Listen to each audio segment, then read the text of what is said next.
En Radio Portales presentamos Una Sola Voz, programa de la multigremial Fuerzas Armadas, Carabineros, PDI, Retirados y Montepiadas. Aquí se tratan los asuntos gremiales. Importantes invitados al panel. Una Sola Voz en Radio Portales de Valparaíso. Bienvenidos.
Buenos días, señores auditores, tengan muy buenos días. Les saluda Carlos Fica Cisterna en este sábado 5 de marzo en nuestro programa Una Sola Voz, la voz del mundo militar en situación de retiro en Radio Portales de Valparaíso. Ya finalizadas las vacaciones y nos encontramos en el mes del aire y a unos días de la instauración de un nuevo parlamento y también del inicio de un nuevo periodo presidencial, con un mundo convulsionado por los sucesos de Ucrania y Chile en la pandemia mejorando, y con la convención y su accionar que se aprecia que nada bueno le ofrecerán al país. Hoy queremos recordar al suboficial mayor don Sergio Lara, quien falleció esta semana, un activo dirigente y hasta hace un par de años fue presidente de los suboficiales mayores de la Fuerza Aérea. Expresamos condolencias a la Fuerza Aérea, a los señores suboficiales mayores y en forma muy especial a la familia. Oramos por su eterno descanso y que el Señor lo reciba en su brigada celestial. Suboficial Lara, descanse en paz. Nuestro programa lo pueden escuchar en las frecuencias habituales de la radio en la quinta región, 840 AM y 89.5 FM. Y también desde cualquier lugar de Chile y el mundo estamos en portales fm.cl y también el programa queda grabado en nuestro canal YouTube para que lo puedan compartir y también nos dejen sus comentarios, por favor. Al iniciar el programa saludamos a quienes nos apoyan y permiten estar compartiendo con ustedes. En primer lugar, a la Asociación de Oficiales de la Armada en Retiro, a la persona de su presidente, don Alejandro Armstrong de Aguirre, a la Radio Portales, en la persona de don Luis Salinas y de don Mario Salazar. Gracias por vuestro apoyo técnico. También es importante, como ustedes saben, tenemos bastantes camaradas tras las filas enemigas, cumpliendo injustas condenas en los centros penitenciarios de Punta Peuco, San Joaquín y Colina 1, y también en otros penales. Vaya para ello nuestro especial saludo, que también los hacemos extensivos a sus esposas y familiares. En la historia, nuestro programa recuerda que un 7 de marzo del año 1913 se efectuó el primer vuelo de la aviación chilena. Respecto a nuestro país y al mundo y su agenda, bueno, ahí está lo que está pasando en el mundo, en Ucrania, la pandemia chilena algo mejorando, la convención constituyente, el nuevo parlamento y un nuevo presidente que se aprecia en el horizonte, muy cercano. Les recuerdo la permanente invitación a ingresar a nuestra multigremial de militares y policías en retiro. Todo el mundo policial y militar es bienvenido, de Arica a Magallanes. Los invitamos a trabajar juntos y les sugiero participar en nuestras reuniones de los miércoles, donde Multigremial invita a trabajar codo a codo y es un muy buen punto de encuentro para que puedan expresar sus inquietudes e ideas. Como siempre, también nuestro programa los invita a interactuar con nosotros, con sus noticias, comentarios. Para eso se pueden comunicar con nosotros al correo unasolavozmg@gmail.com o al fono WhatsApp 569-81-93-6540. Hoy nos acompaña el diputado electo, don Luis Fernando Sánchez. Bienvenido, Luis Fernando. Muchas gracias, Carlos. Feliz de estar compartiendo contigo y con todos nuestros auditores hoy día en la radio. Sí, hoy día hay hartos temas interesantes, sobre todo el tema constitucional, que en ese tema tú te manejas harto tiempo. Un poquito, digamos. Bueno, también hoy día está con nosotros, como siempre, nuestro amigo, director y jefe del Grupo Apoyo, don Milton Iglesias. Bienvenido, Milton. ¿Y qué novedades nos tienes de nuestros camaradas? Muy buenos días, Carlos, Luis, y a todos nuestros auditores, esperando que se estén cuidando. La pandemia no ha pasado. Bueno, tenemos varias novedades. Tenemos aumento de nueva gente en los hospitales. Tenemos 5 personas hospitalizadas en este minuto, uno de ellos muy delicado de salud. Tenemos 11 personas en cuarentena porque fueron a los hospitales y a su regreso tienen que guardar 14 días de cuarentena. Y en este momento puedo decirte de que tenemos 221 prisioneros. Su edad promedio ya va en los 75 años. Solo en este gobierno han fallecido 38 camaradas, esperando que el gobierno por lo menos les hubiera permitido ir a morir a sus casas al lado de sus familiares. No fue posible eso, puesto que el servicio médico legal y la justicia se mueven muy lento y normalmente llegan cuando ya están fallecidos. Este jueves, con Eduardo Fernández, concurrimos a 2 penales, llevando encomiendas y ayudas donadas por las madrinas y amigos, entre ellos medicamentos, algunos medicamentos de urgencia. De hecho, habían 2 prisioneros que se habían ya quedado sin medicamentos hacía 4 días atrás, y ellos, al no llevar su tratamiento como corresponde, es fácil que caigan en enfermedades graves.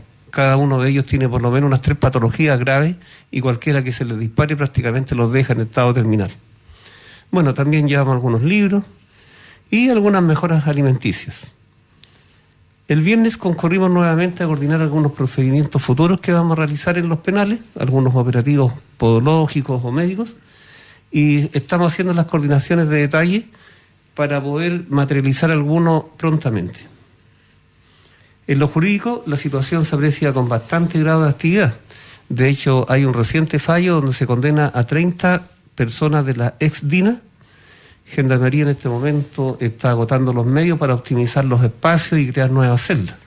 O sea, estamos viendo que el hacinamiento se viene.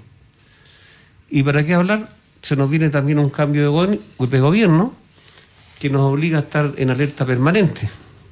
Puede ser este gobierno el que consume la venganza perfecta. Mucho dinero para anarquistas y terroristas y cárcel para los que defienden la justicia y las leyes, las cuales también están en el tapete. Negros nubarrones por delante, Juan Carlos. Verdad, está bastante negro el tema. No sé qué opinas tú de lo que se nos viene? Bueno, va a estar muy difícil la situación con este próximo gobierno. La verdad ya ha dado muchas señales, a pesar de que yo preferí, por una cuestión de buena crianza, podríamos decir, darle el beneficio de la duda en un comienzo, pero ya en estos meses preparando camino a la instalación del gobierno han demostrado cuál va a ser su línea. Y que Siches anduvo paseándose estos últimos días por la región de la Araucanía hablando de que estaba en el Gualmapu. O sea, ¿de qué estamos hablando? No hay, como decía un colega diputado ya de diputado electo ya de la región, no hay ni siquiera el respeto mínimo por el nombre de la región de la Araucanía.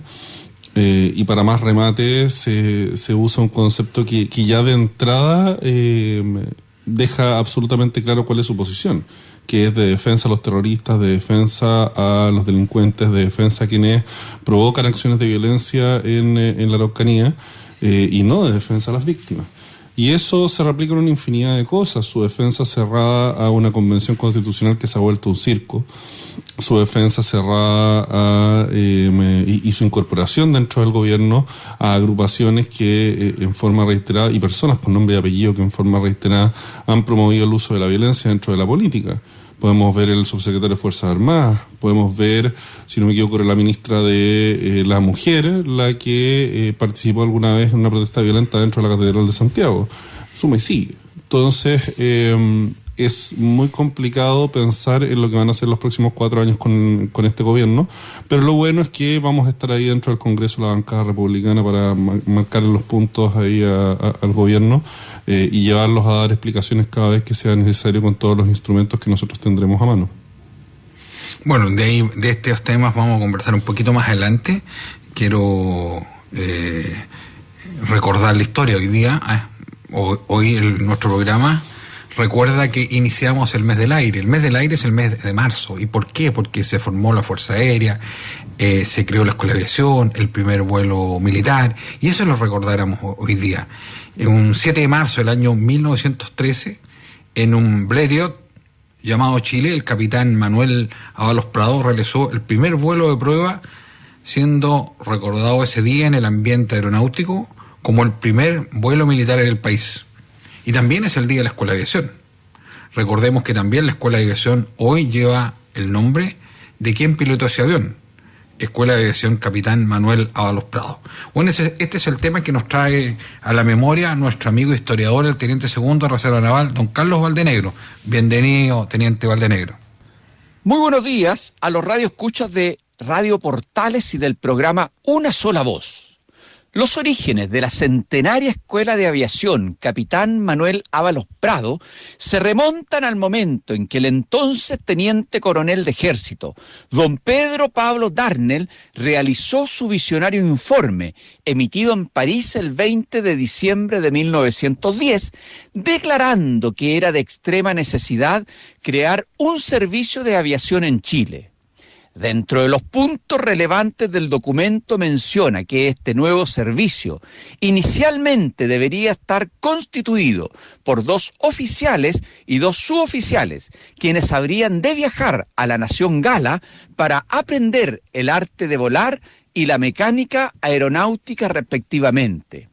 La propuesta del comandante Darnell llegó finalmente a manos del general Arístides Pinto Concha, un héroe de la Guerra del Pacífico, quien era el jefe del Estado Mayor General del Ejército, quien elevó la propuesta al nivel político, lo cual fue aceptado y se dio inicio a la aviación militar chilena.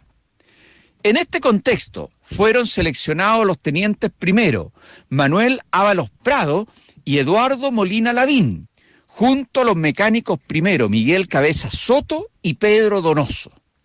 Una vez en Francia, que era considerada la nación más avanzada en materia aeronáutica, procedieron a dar cumplimiento a la misión, estudiando en las afamadas escuelas de Blériot, Boissan y Sánchez Besa, entre otras. Este último, un chileno avecindado en Francia, que se dedicó al desarrollo de aeroplanos, llegando a fabricar miles de estos, siendo considerado actualmente como uno de los pioneros de la aviación mundial. Tras esta exitosa comisión, que se extendió por casi 2 años, regresaron a Chile a fines de 1912. El ahora capitán Manuel Ábalos Prado y el mecánico primero, Miguel Cabezas Soto, transformándose desde aquel entonces en la mano derecha del mencionado oficial. Y podemos decir que esta misión fue la antesala de la creación de la Escuela de Aviación, ya que la visión y el trabajo de Pinto Concha, Darnell, Ábalos y Cabezas fue respaldado por el poder político, de modo tal que el día 11 de febrero de 1913, a través del Decreto Supremo número 187, firmado por el presidente de la República, don Ramón Barros Luco, y el ministro de Guerra y Marina, don Jorge Mate Gormaz, fue creada la Escuela Aeronáutica Militar, nombre que tendría en un comienzo la Escuela de Aviación. Digno es de mencionar que por aquellos días todo estaba por hacerse, pues no había ninguna instalación preparada para formar un plantel educacional de estas características. Es por ello que en esta primera época fue muy relevante el apoyo que le prestó el entonces Regimiento de Ferrocarrileros a la naciente escuela, ya que ésta estuvo durante mucho tiempo adjunta a dicha unidad de transporte del ejército, ocupando sus dependencias. La principal misión que debieron afrontar los padres de la aviación militar chilena fue proceder al armado de los primeros aeroplanos llegados desde Francia. Arduo trabajo le dio esta labor, pero finalmente el día 7 de marzo de 1913 ya tenían listo el primer aparato, un Blériot de 35 HP llamado Chile, con el cual el capitán Ábalos realizó el primer vuelo de prueba. El encargado de accionar la hélice del avión fue el mecánico Miguel Cabezas, dándose inicio con esto a la centenaria tradición que se extiende hasta el día de hoy y que simboliza la unión entre el piloto y el mecánico. Este acontecimiento de rutina, propio de un avión que es armado, es recordado hoy en el ambiente aeronáutico como el primer vuelo militar en el país y el día de la Escuela de Aviación, pues en ese momento cobraba realmente vida el instituto con el inicio de las actividades aéreas. Hay que señalar también que esto se realizó en la misma base aérea El Bosque, que por aquellos años se conocía como Chacra de Lo Espejo y luego Campo de Aviación de Lo Espejo. 5 días después, ya había 2 aviones más listos para ser probados. Aquel 12 de marzo de 1913 acudió al campo aéreo el ministro de Guerra y Marina, don Jorge Mate Gormaz, y el general Arístides Pinto Concha, para pasar revista a la naciente Escuela Aeronáutica Militar. En esta ocasión, frente a las mencionadas autoridades, el capitán Ábalos procedió a realizar el primer vuelo oficial, esta vez piloteando un Blériot de 50 HP llamado Manuel Rodríguez. Al finalizar la revista, tanto el ministro Mate Gormaz como el general Pinto Concha quedaron bastante conformes con lo observado, comprometiéndose a dar el apoyo necesario para llevar a cabo, en óptimas condiciones, el inicio de las actividades en la Escuela Aeronáutica Militar, con el ingreso del primer curso de alumnos pilotos. Durante el mes de marzo de 1913 se produjo la primera postulación a este instituto, siendo aceptados 10 oficiales y 7 suboficiales. Posteriormente, de estos 17 hombres, fueron enviados a Francia los 6 mejores puntajes en la etapa de postulación, encontrándose entre ellos el teniente primero Alejandro Bello Silva y el sargento primero Adolfo Menadier Rojas.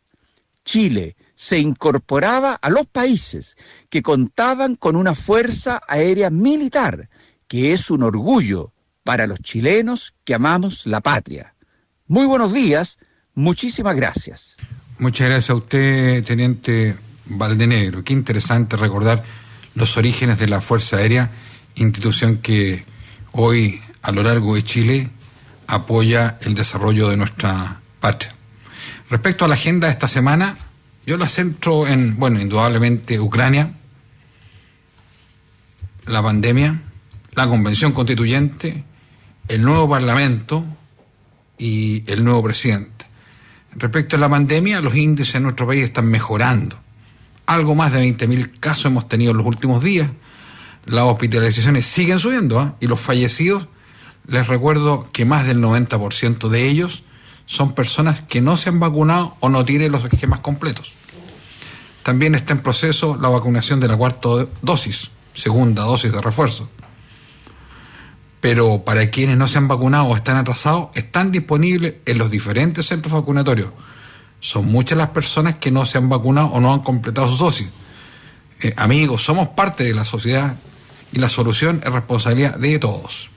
Por favor, sigámonos cuidando y cuidando a los demás. Vacunémonos y cumplamos los protocolos por todos conocidos. Bueno, ahora vamos a la agenda. Ucrania, Rusia. Una guerra que está destruyendo un país.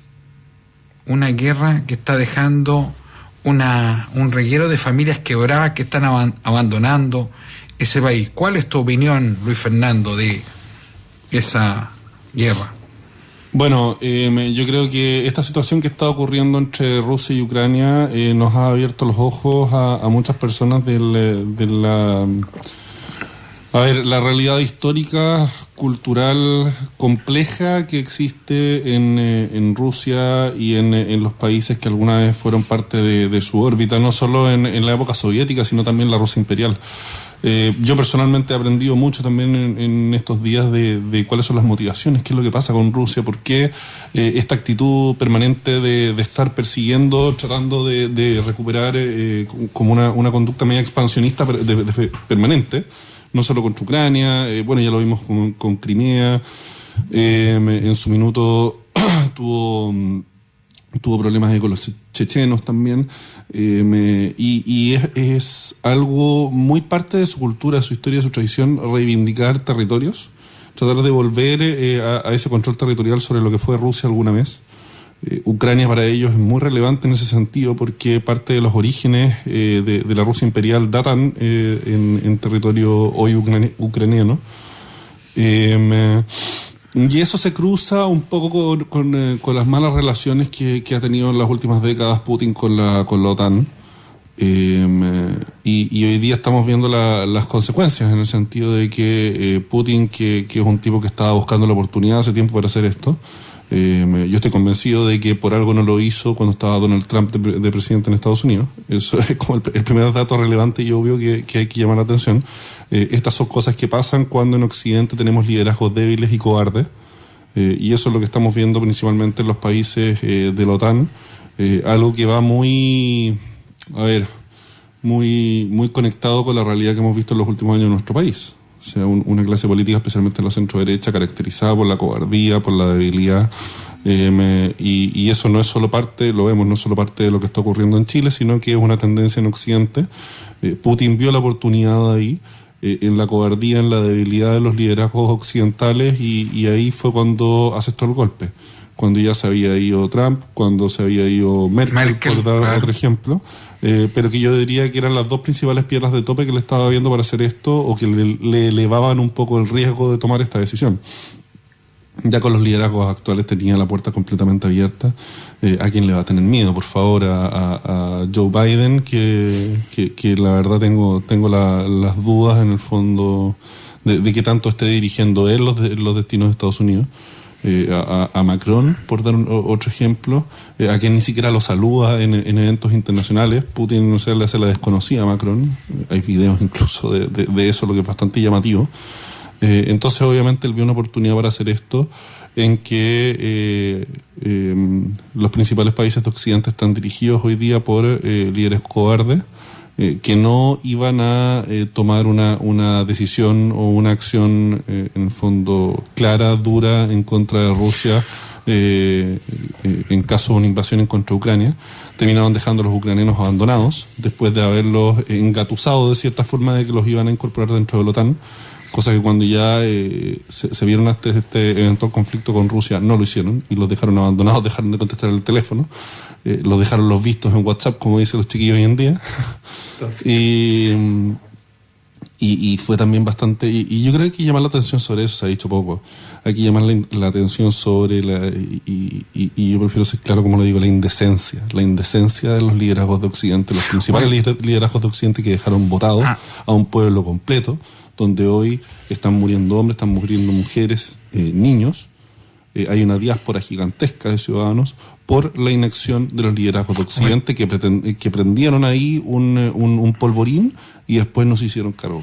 Y una cosa que a mí me impresiona, es un país grande, es el país más grande de Europa, con 45 millones de habitantes, un país bastante plano, es muy fuerte en agricultura, de hecho son los grandes productores de granos en el mundo, grandes productores de papa en el mundo y de algunos minerales. Eso indudablemente va a afectar el mundo y nos va a afectar a nosotros. Pero yo voy a la irresponsabilidad de un país grande que no tiene una fuerza adecuada para protegerla. O sea, si yo, la fuerza, me trae la paz, si yo tengo una fuerza disuasiva, me trae la... Y ellos, Rusia ha entrado como Pedro por su casa, se han visto situaciones heroicas de defensa, pero ahí es el ejemplo de que muchos políticos de repente dicen, aquí estalló la paz, no hay hipótesis de guerra. No, la paz nunca ha estallado, siempre hay gente, no sé si decirla loca, no sé cómo calificarlo, pero es gente que siempre va a usar esta forma de continuar la política. Sí, efectivamente, estando en la posición de Ucrania y teniendo como vecino un país como Rusia, que tiene permanentes reivindicaciones territoriales en tu contra, resulta muy llamativo que no hayan tenido una fuerza militar preparada. Habría que ver ahí si es que es por una cuestión de déficit fiscal, falta de recursos, quién sabe. Pero también es algo que podemos extrapolar a la realidad de nuestro país, de nuestro continente, de muchos otros lugares del mundo.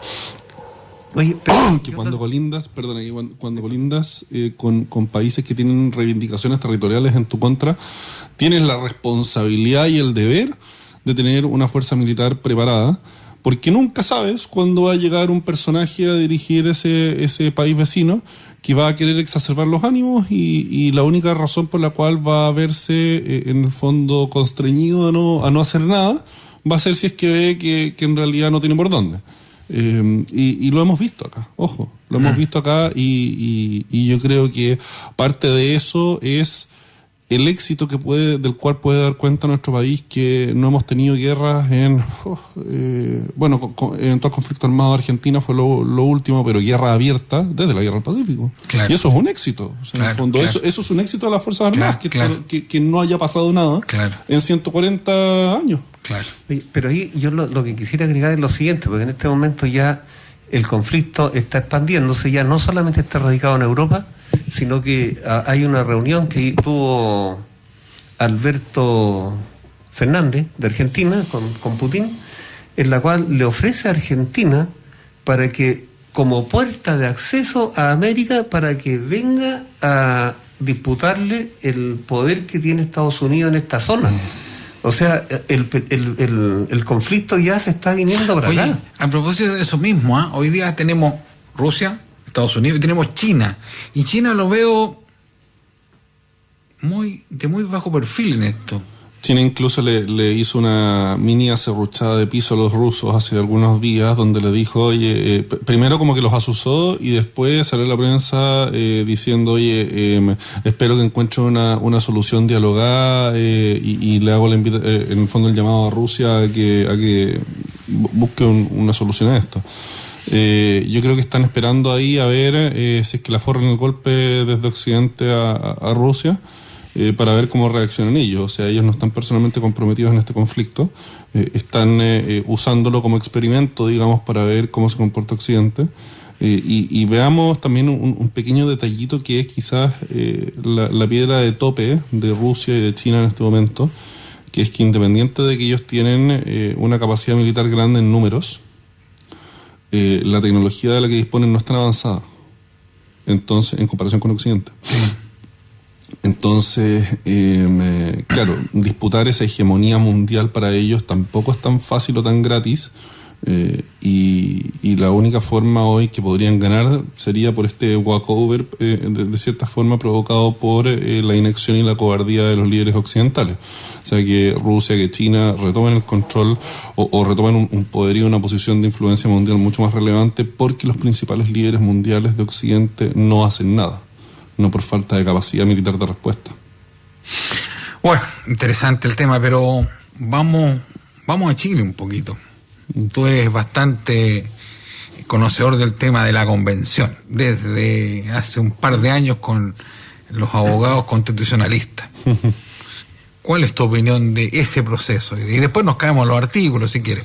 Sí, mira, por muchos meses se hablaba desde la izquierda que controla la convención de que había una campaña del terror, de que había desinformación, que no se podía sacar conclusiones apresuradas respecto del trabajo de la convención sin que hubiesen artículos aprobados que irían a formar parte de ese proyecto de constitución.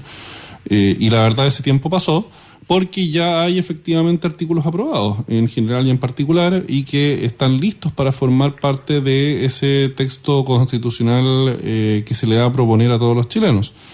Materias respecto de la organización institucional de Chile a nivel central y a nivel territorial, este cambio de nuestro país de un Estado unitario a una especie de Estado federal. A mucha gente quizás no le va a hacer mucho ruido estos conceptos, no estamos muy acostumbrados a discutir sobre ellos, pero en la práctica lo que significa es que ante la realidad actual, que ya nos tiene cabreados, que los políticos viven peleándose entre ellos y que no se hacen cargo de los problemas de la ciudadanía, un modelo como el que está proponiendo la Convención sería mucho peor. Porque aparte de las disputas de poder que hoy día vemos entre los gobiernos a nivel nacional, vamos a ver disputas de poder entre gobiernos locales y gobiernos nacionales por atribuciones que hoy día todavía no están repartidas y no están claras. Entonces, en el fondo, ¿quién se lleva este impuesto para acá? ¿Dónde se va este cobro para el otro lado?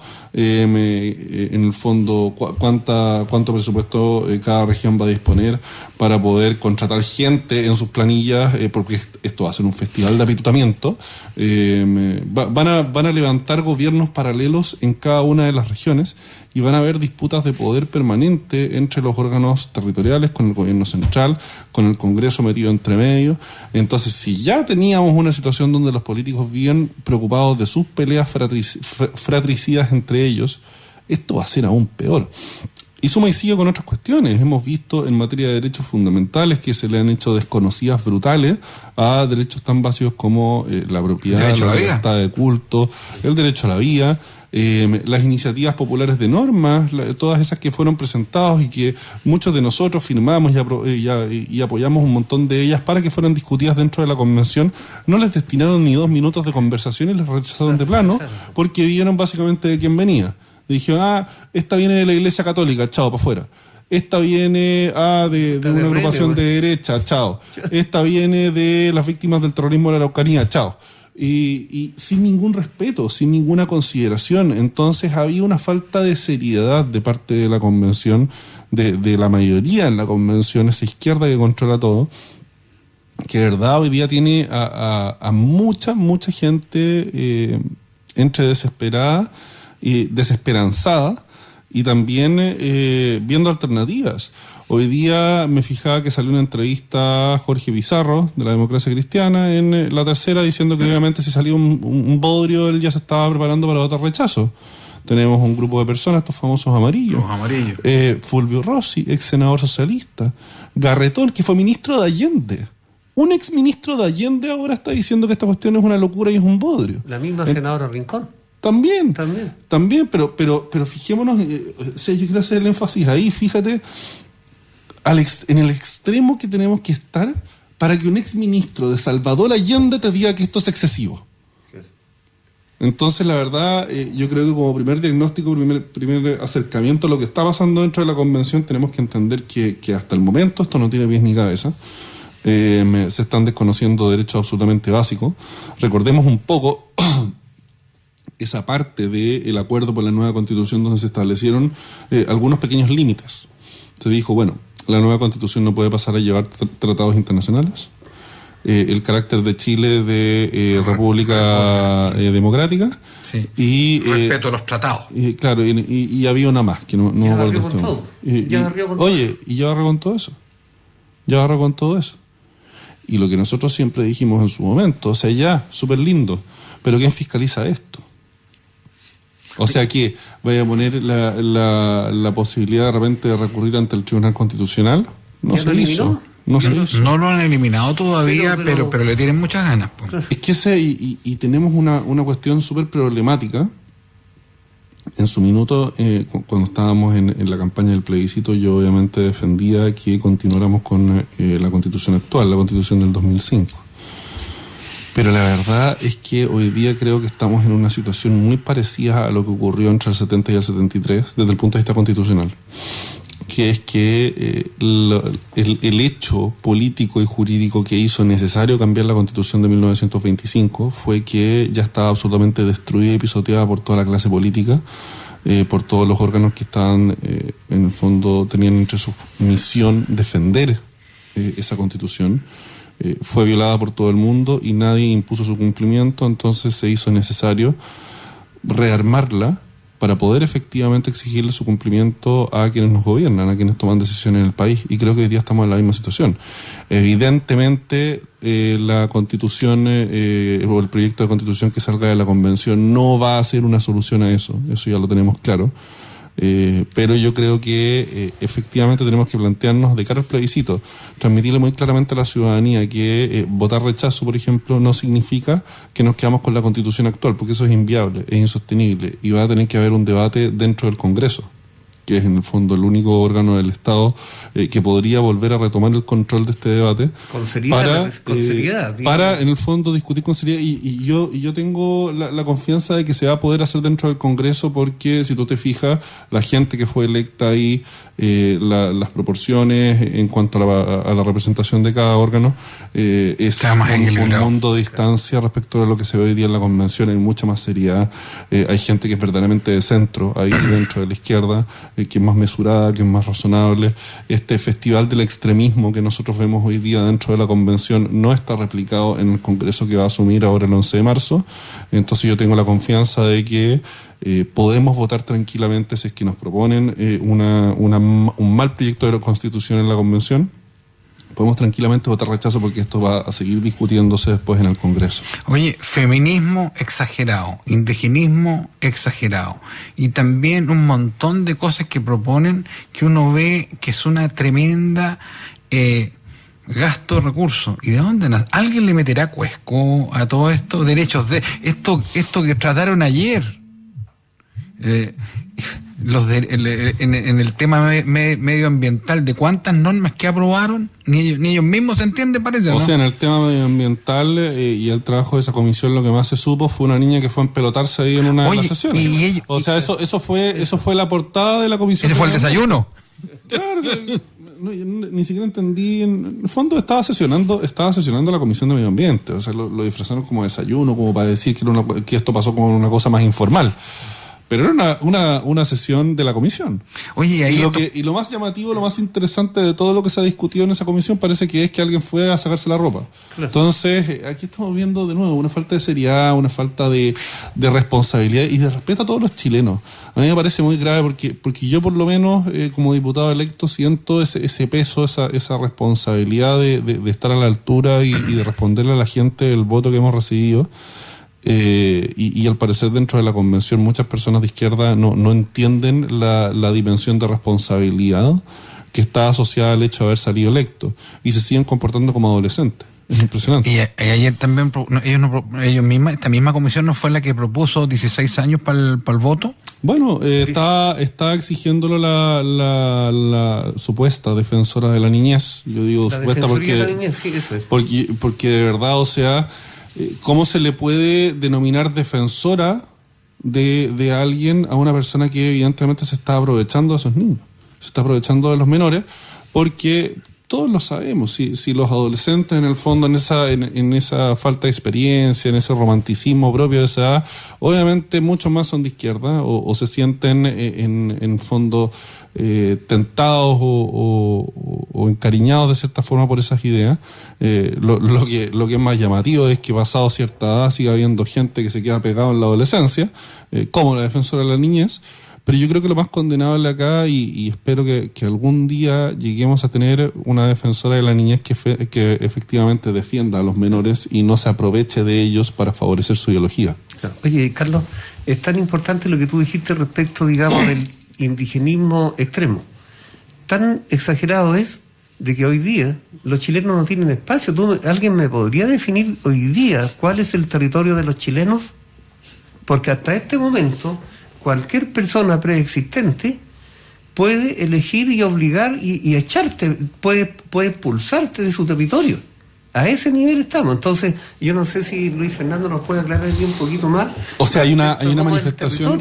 Sí, Milton, hay una manifestación súper concreta de ese indigenismo extremo, que es, fíjate tú que en este proyecto de nueva constitución ya aprobado en sala en general y en particular, hay una norma que establece que para la ejecución de cualquier proyecto de inversión, de infraestructura, obras públicas, oye, desde la construcción de una cárcel a un CEFAM, a una escuela, a lo que se te ocurra, dentro de cualquier territorio que pudiera ser reivindicado por una comunidad indígena, tienen que pedirles permiso a ellos. No estamos hablando, aquí hago una distinción súper importante, no estamos hablando de consulta indígena como la entendemos hoy, no estamos hablando de participación ciudadana donde la gente tenga derecho a ser oída y que eso de cierta forma, conforme a lo que defina la autoridad en virtud de la ley, se incorpore de una manera u otra esas consideraciones dentro del proyecto. Aquí estamos hablando de que ellos van a tener poder de veto y eso en Chile, en la normativa actual, nunca ha existido, y por lo menos por lo que estamos viendo en la convención, solo va a existir en ese nuevo Chile que ellos quieren construir para las comunidades indígenas. Las juntas de vecinos no van a tener ese poder de veto, los clubes de adulto mayor no van a tener ese poder de veto respecto de nada. Las juntas barriales, lo que se te ocurra, ningún tipo de organización territorial va a tener ese poder de veto, solo las comunidades indígenas. Entonces aquí estamos hablando de una desigualdad ante la ley que queda inscrita en las bases mismas de nuestra Constitución. Una Constitución y hoy día tenemos una Constitución que reconoce la igualdad que tenemos todos ante la ley. ¿Quién va a invertir en esa condición? ¿Quién va a invertir en esa condición? ¿Quién se va a arriesgar a dar trabajo, a hacer cosas nuevas?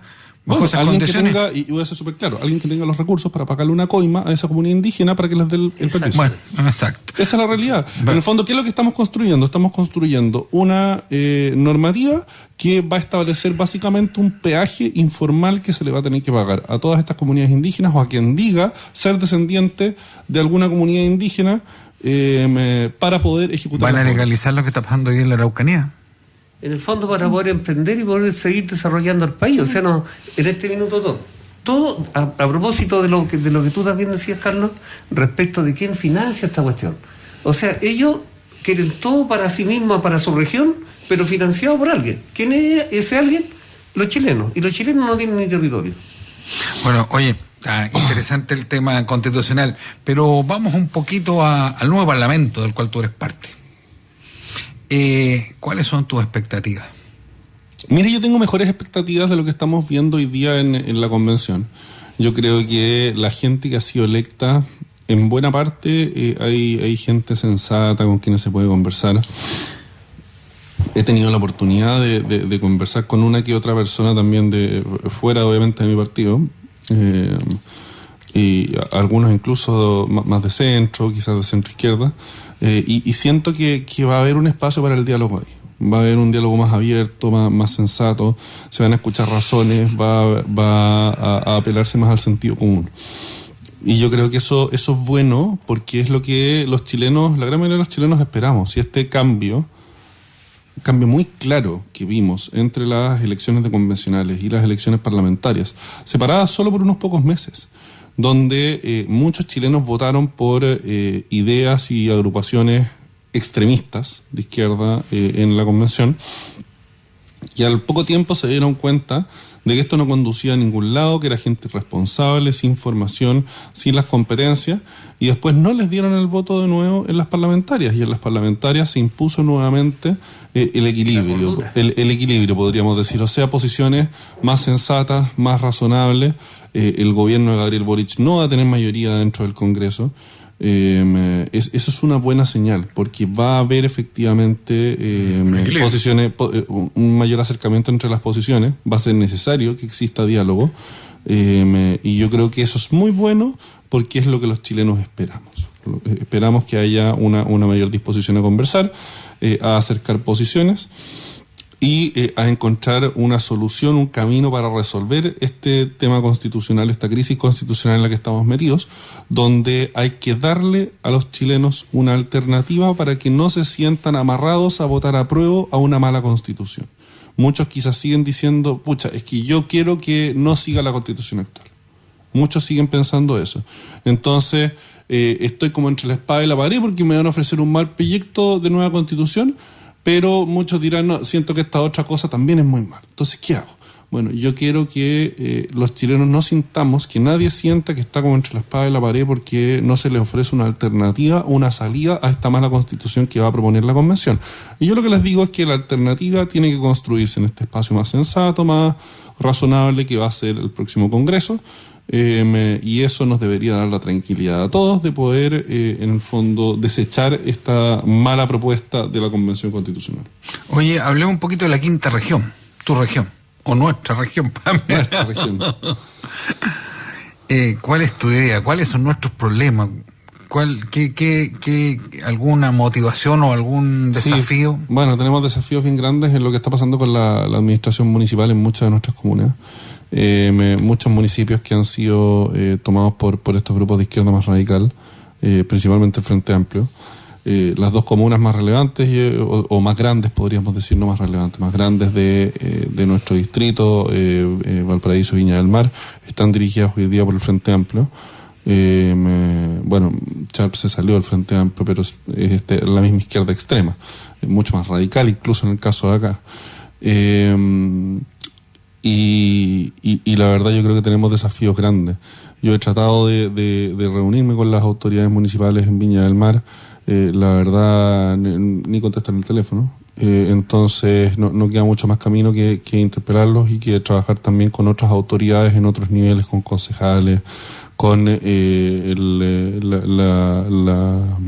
nueva delegada presidencial, que no sé, no la conozco personalmente, espero que ella sí conteste el teléfono, o el gobernador regional, espero que él también tenga una actitud más proactiva. ¿Esperanza el gobernador regional? No, tampoco, pero tenemos que en el fondo ofrecer una alternativa a la ciudadanía para que ojalá en 3 años más esto solo quede como un mal recuerdo. Ojalá solo quede como un mal recuerdo. Estamos viendo muchos problemas respecto de seguridad. Fue un verano muy chocante también para muchos de nosotros porque vimos delitos en las calles que no estábamos acostumbrados.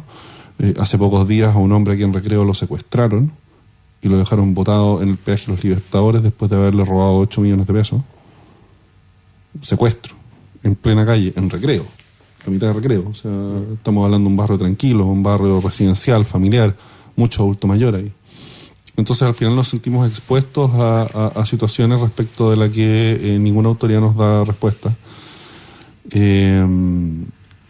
Y mi intención por lo menos es ayudar, contribuir a que las autoridades que tienen esas atribuciones den respuesta. Obviamente la seguridad pública no es algo que esté dentro de las atribuciones de los diputados, pero cuando nadie más le está poniendo el cascabel al gato, bueno, uno tiene que apretar las tuercas. Por el lado del control, pues. Sí, nosotros podemos hacer comisiones investigadoras, nosotros podemos eventualmente oficiar a cada uno de estos organismos para que den explicaciones respecto a las decisiones que están tomando. Eventualmente, si hay una mala administración de recursos públicos, podemos incluso llevarlo a la Contraloría. Y todo eso lo vamos a hacer, tengan cuidado. Pero al final, respecto a las políticas que van a contribuir a resolver el problema de la delincuencia en las calles están principalmente radicadas en los municipios y en el delegado presidencial regional. Entonces, y es muy importante que todos entendamos eso, y por eso el rol que quiero asumir yo es chicotear constantemente a estas personas para que tomen las decisiones necesarias para que se ponga atajo a la delincuencia en nuestra región. Oye, Luis Fernando, pero yo lo que te escucho atentamente y tú le tienes mucha confianza a este Congreso que se va a recibir. Pero ocurre que en la convención también se está tratando la disolución del Congreso, prácticamente ya no van contra los senadores, también van contra los diputados, y están hablando de un Congreso regional. Entonces, ¿cómo se va a compatibilizar todo eso? A ver, ellos están hablando de reemplazar el Senado por una asamblea territorial o algo así, le llaman a esto que están inventando, que en la práctica es eliminar el Senado. Ellos están reformulando por completo el Congreso Nacional, o sea, la Cámara de Diputados, que va a seguir existiendo, pero va a ser una cuestión, o ellos quieren que sea una cuestión muy parecida a lo que hoy día es la convención, con cuotas indígenas, con cuotas de género, con cuotas aquí, cuotas allá, y ya hemos visto lo que eso significa. Significa una sobrerepresentación de la izquierda más extrema, una sobrerepresentación de ideas que van a destruir nuestro país, y obviamente es una mala receta. Y además de todo eso, ellos quieren crear estructuras de gobierno a nivel regional y que cada región tenga su propio congreso. En el fondo, reemplazar lo que es hoy día el Consejo Regional, el CORE, por congresos locales. Y eso obviamente es un exceso, es una locura. Y como decía en un comienzo, a lo único que va a contribuir es a acrecentar estos conflictos, estas peleas inútiles entre los políticos, y a que sigan sin ponerle atención a los problemas que están ocurriendo en las calles. Gracias, Luis Fernando. El tiempo se acaba corto, en realidad interesante. Pero ¿saben qué? Vamos a recibir el comentario semanal de nuestro presidente, don Pedro Ea. Bienvenido, don Pedro. Estimados amigos de Radio Portales, programa Una Sola Voz. En programas anteriores hemos señalado con preocupación que a quien se ha elegido para asumir la primera magistratura no cuenta con los conocimientos mínimos para conducir acertadamente el país, por lo que es fácil pronosticar que malos vientos soplarán sobre Chile en el futuro. Lo único favorable de esta poca grata situación es que el nuevo presidente solo durará 4 años en el cargo, y dado su nulo conocimiento de economía, relaciones internacionales, historia mundial e incluso idioma extranjero, es poco probable que cause daños irreparables a la nación, pues es probable que sean especialistas quienes tomen a su cargo los temas de alta relevancia. En todo caso, no podemos dejar de señalar que el año 1973 fue necesario construir de nuevo el país, y esto costó largas décadas de esfuerzo para llevarlo al sitial que por historia y calidad de su gente le corresponde a Chile ocupar.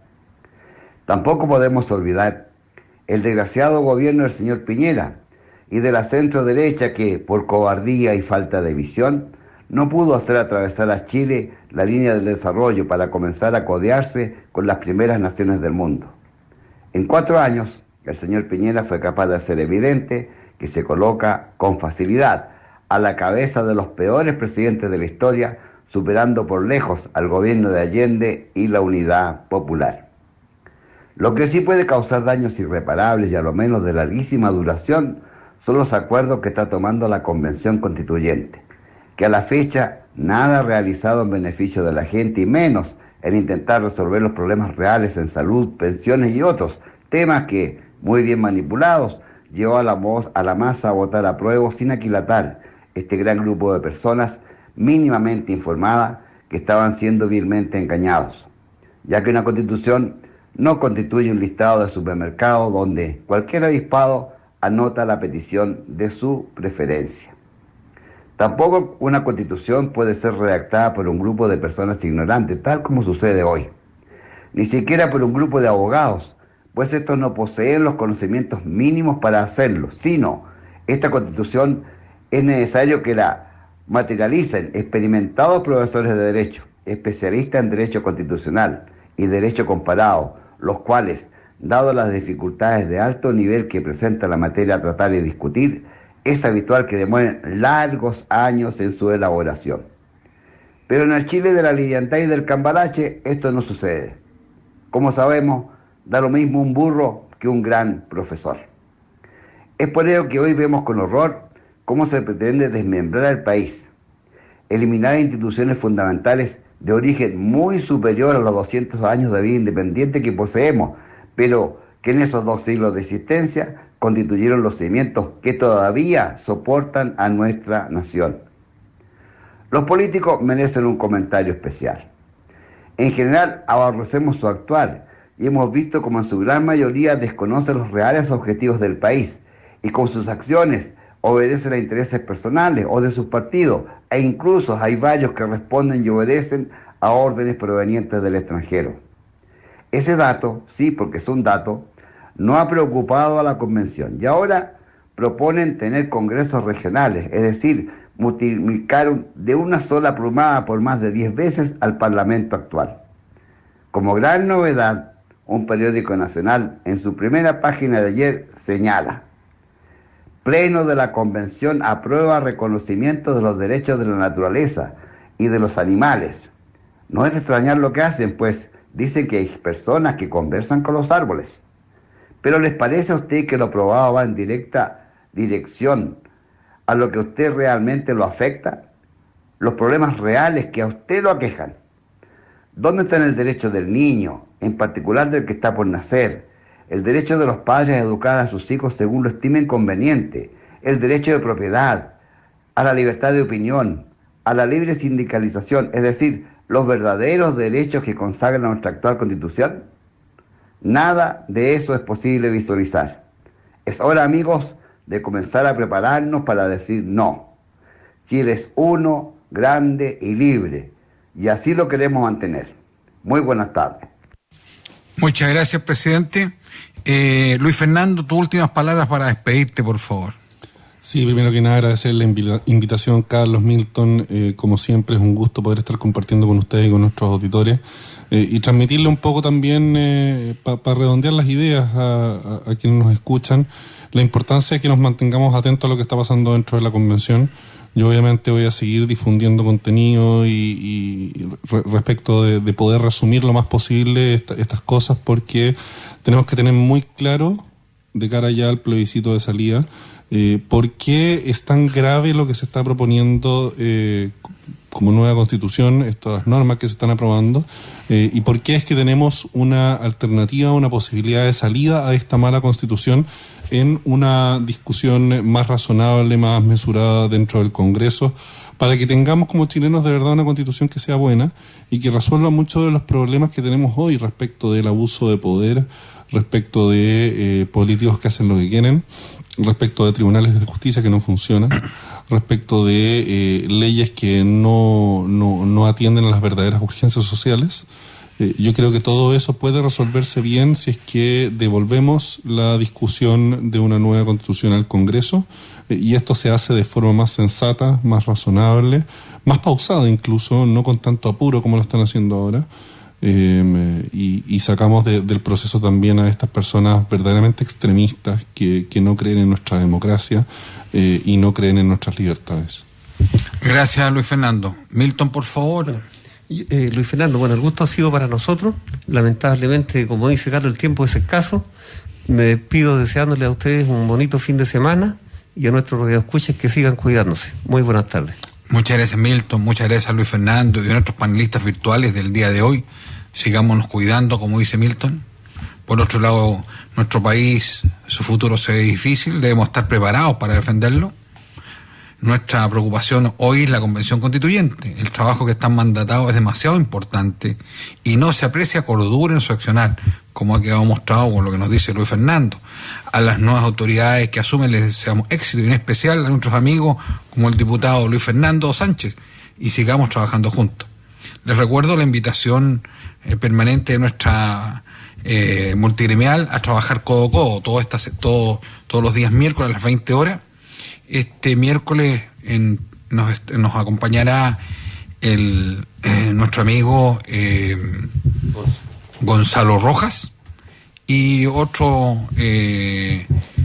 invitado que todavía no lo tenemos confirmado. Así que inviten a sus amigos y contactos. Agradecemos vuestra sintonía y nos volvemos a encontrar, si Dios así lo quiere, el próximo sábado 12 de marzo. Tengan ustedes muy buenas tardes.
En Radio Portales hemos presentado Una Sola Voz, programa de la multigremial.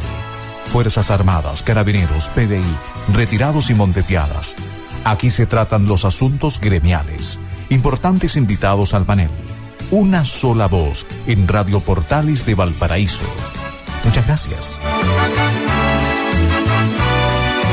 Las opiniones vertidas en este programa son de exclusiva responsabilidad de quienes las emiten y no representan necesariamente el pensamiento de Radio Portales de Valparaíso.